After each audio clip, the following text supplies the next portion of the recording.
नमस्कार बच्चों। आज हम लोग तुलसीदास द्वारा रचित जिस कविता को पढ़ेंगे वह है लक्ष्मण मूर्छा और राम का विलाप। रामचरितमानस के लंका कांड से ग्रहित लक्ष्मण के शक्ति बाण लगने का प्रसंग कवि की मार्मिक स्थलों की पहचान का एक श्रेष्ठ नमूना है। भाई के शोक में पिघलित राम का विलाप धीरे धीरे प्रलाप में बदल जाता है, जिसमें लक्ष्मण के प्रति राम के अंतर में छिपे प्रेम के कई कोण सहसा अनावृत हो जाते हैं। यह प्रसंग ईश्वरीय राम को पूरी तरह से मानवीकरण कर देता है, जिससे पाठक का काव्य मर्म में सीधे जुड़ाव हो जाता है और वह भक्त तुलसी के भीतर से कवि तुलसी उभर कर आने और पूरे प्रसंग पर उसके छा जाने की अनुभूति करता है। इस घने शोक परिवेश में हनुमान का संजीवनी लेकर आ जाना कवि को करुण रस के बीच वीर रस के उदय के रूप में दिखता है।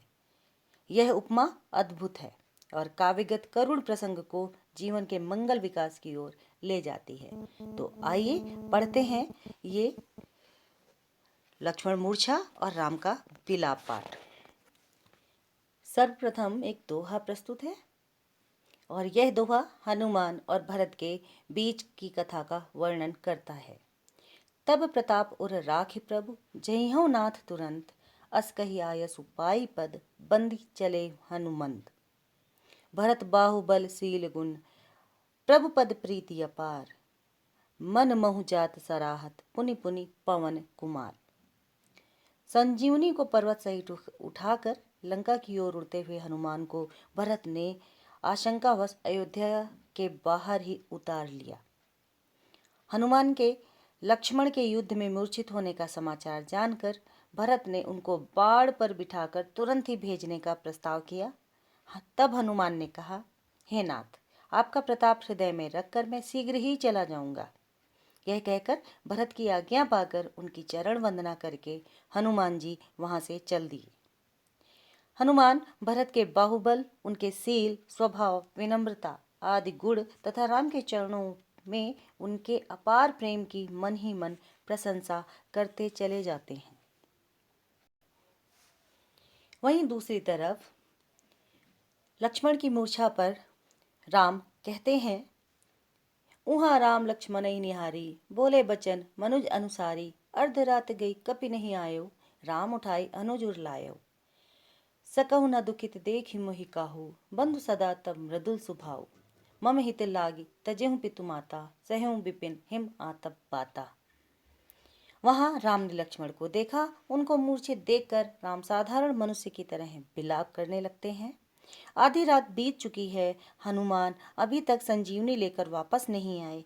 तब राम ने छोटे भाई को उठाकर अपने हृदय से लगा लिया और कहने लगे कि हे भाई, तुमने मुझे किसी प्रकार से भी दुखी नहीं देख सकते। आज तक तुमने मुझे कभी भी दुखी नहीं देखा।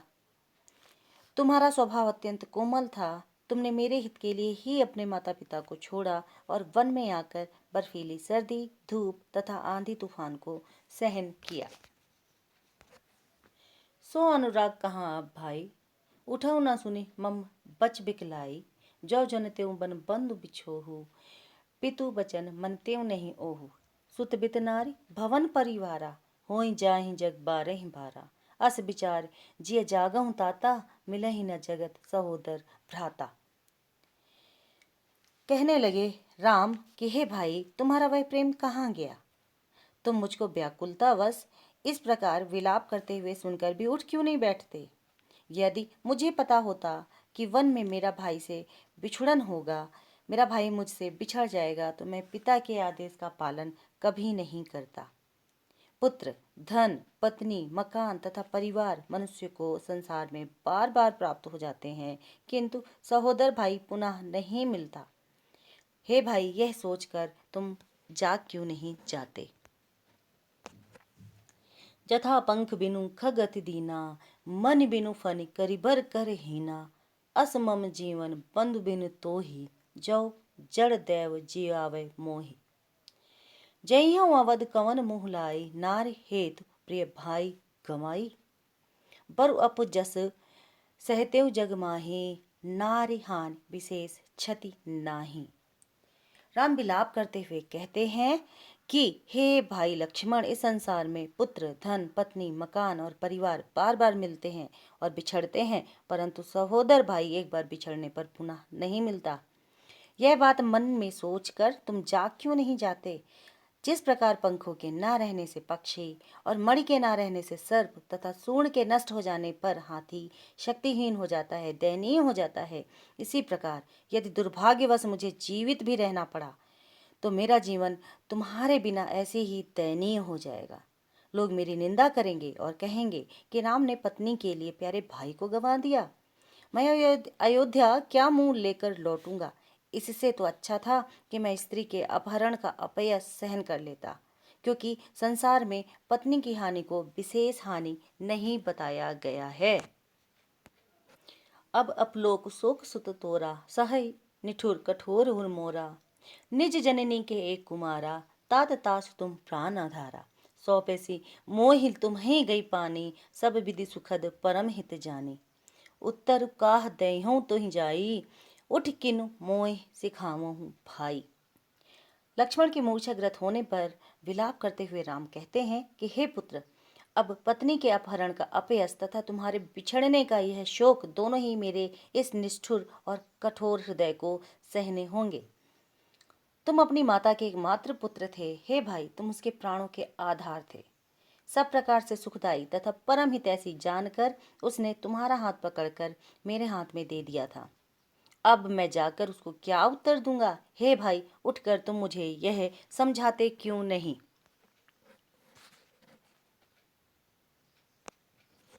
बहुविधि सोचत सोच विमोचन, स्रवत सलिल राजीव दल लोचन। उमा एक अखंड रघुराई, नर गति भगत कृपाल दिखाई। भावार्थ यह है कि संसार को शोक से मुक्ति देने वाले राम अनेक प्रकार से शोक कर रहे हैं। उनके कमल की पंखुड़ियों के समान नेत्रों से आंसू बह रहे हैं। शिवजी ने यह कथा सुनाते हुए पार्वती से कहा कि हे उमा, राम अखंड परम ब्रह्म है और भक्तों पर कृपा करके ही उन्होंने यह नर लीला दिखाई है। अंतिम लाइन में भगवान शंकर और पार्वती के बीच में वार्ता हुई है। शंकर जी पार्वती से कहते हैं कि तीनों लोग के नाथ रघुराई ने भक्तों को भला करने के लिए यह रूप धारण किया है। आगे देखें सोठा। प्रभु प्रलाप सुन कान, बिकल भय बानर निकर, आय गए हनुमान, जिमि करुणा मह वीर रस। प्रभु राम के प्रलाप को अपने कानों से सुन सुनकर बानर दल व्याकुल हो उठा। उसी समय हनुमान वहां आ पहुंचे तो ऐसा प्रतीत हुआ जैसे करुण रस के साथ वीर रस आकर मिल गया हो। सोठा के बाद फिर चौपाइयां शुरू हो जाती हैं। आइए देखें। हरसि राम भेटेऊ हनुमाना, अति कृतज्ञ प्रभु परम सुजाना। तुरत वैद तब कीन्ही उपाय, उठ बैठे लक्ष्मण हरसाई। हृदय लाई प्रभु भेटेऊ भ्राता, हर से सकल भालु कपि भ्राता। कपि पुनि वैद्य तहाँ पहुँचावा, जेहि विधि तबहि ताहि लहि आवा। राम प्रसन्न होकर हनुमान से गले मिले। अत्यंत चतुर प्रभु राम हनुमान के प्रति अत्यंत कृतज्ञता अनुभव कर रहे थे। तब वैद्यराज सुसेन ने तुरंत ही मूर्छित लक्ष्मण को दवा दी और वह प्रसन्न होकर उठकर बैठ गए। राम ने अपने भाई लक्ष्मण की अपने हृदय से लगाकर भेंट की। वानरों और भालुओं का समस्त समूह हर्षित हो उठा। तत्पश्चात हनुमान ने वैद्य सुसेन को उनके स्थान पर उसी प्रकार पहुंचाया जिस प्रकार वे वहां से उन्हें ले आए थे। लक्ष्मण के मूर्छित होने पर हनुमान जामवंत के कहने पर लंका से सुसेन वैद्य को उठाकर ले आए थे और उन्हें घर सहित वहां से लंका से उठाया था। तो जैसे ही लक्ष्मण की मूर्छा खत्म होती है, हनुमान सुसेन वैद्य को घर सहित उन्हें वहीं पर लंका में छोड़ आते हैं।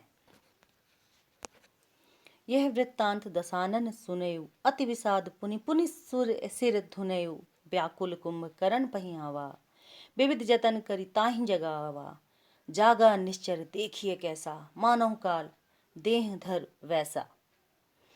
कुंभकर्ण बूझा कहूँ भाई, काहे तब मुख रहे सुखाई। सुषेण वैद्य के उपचार के पश्चात लक्ष्मण के ठीक होने का वृत्तांत जैसे ही रावण ने सुना तो वह अत्यंत दुखी हो गया तथा बार बार अपना सिर पीटने लगा। व्याकुल होकर वह कुंभकर्ण के पास पहुंचा और अनेक उपाय करके उसको जगाया। जागने पर वह राक्षस कुंभकर्ण ऐसा प्रतीत होता था जैसे साक्षात मृत्यु ने शरीर धारण कर रखा हो। कुंभकर्ण ने रावण से पूछा कि हे भाई, बताओ तुम्हारा मुंह किस कारण सुखा रहा है। कथा कही सब तेहि अभिमानी, जेहि प्रकार सीता हर आनी, तात कपिन सब निश्चर मारे, महा महा जोधा संहारे। दुर्मुख सुर रिपु मनुज आहारी, भट अतिकाय अकंपन भारी, अपर महोदक आदिक बीरा, परे समरमय सब रन धीरा। तब रावण ने अभिमान पूर्वक सारी कथा कह सुनाई कि वह किस तरह सीता का अपहरण करके लाया है। उसने कहा कि राम से युद्ध छिड़ जाने पर वानरों ने सभी राक्षसों का वध कर दिया और बड़े बड़े राक्षस योद्धाओं को भी मार डाला। कटुभाषी दुर्मुख, देवताओं का शत्रु, सुररिपु, नरभक्षी, मनुजाहारी, विशाल शरीर वाला अतिकाय, अकंपन भारी शरीर वाला आदि राक्षस योद्धा मारे जा चुके हैं और दूसरे सहोदर भी युद्ध में, धैर्य न खोने वाले राक्षस वीर युद्ध में मृत पड़े हुए हैं।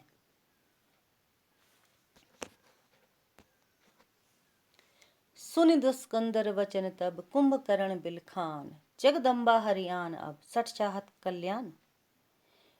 रावण द्वारा युद्ध का सारा बखान सुनकर कि सभी भाई बंधु उसके मारे जा चुके हैं, तब वह रावण से कहता है कि सुनि दस्कंदर वचन तब, कुंभकर्ण बिलखान, जगदम्बा हरियाणी अब सठ चाहत कल्याण। रावण की इन बातों को सुनकर कुंभकर्ण बिलखने लग जाता है। उसने कहा, हे मूर्ख, तू जगत जननी सीता का अपहरण करके लाया है और अब भी अपना कल्याण चाहता है, अर्थात तेरा बचना संभव नहीं। तुलसीदास की लोक तथा शास्त्र दोनों में गहरी पैठ है। ऐसा इस दोहे, सोरठे और चौपाइयों द्वारा दिखाई देता है। उनको मानव जीवन व जगत की व्यापक अनुभव प्राप्त है। मानविक प्रसंगों में उनकी समझ अद्वितीय है। प्रकृति तथा जीवन का सजीव चित्रण उनके काव्य में मिलता है। तुलसी ने अपने समय की प्रचलित भाषाओं, काव्य रूपों, छंदों तथा पौराणिक कथाओं का भी काव्य में सफलतापूर्वक वर्णन किया है। तुलसी द्वारा रचित यह काव्य लक्ष्मण मूर्छा और राम विलाप हमने पढ़ा। मिलते हैं अगले वीडियो पर, तब तक के लिए धन्यवाद।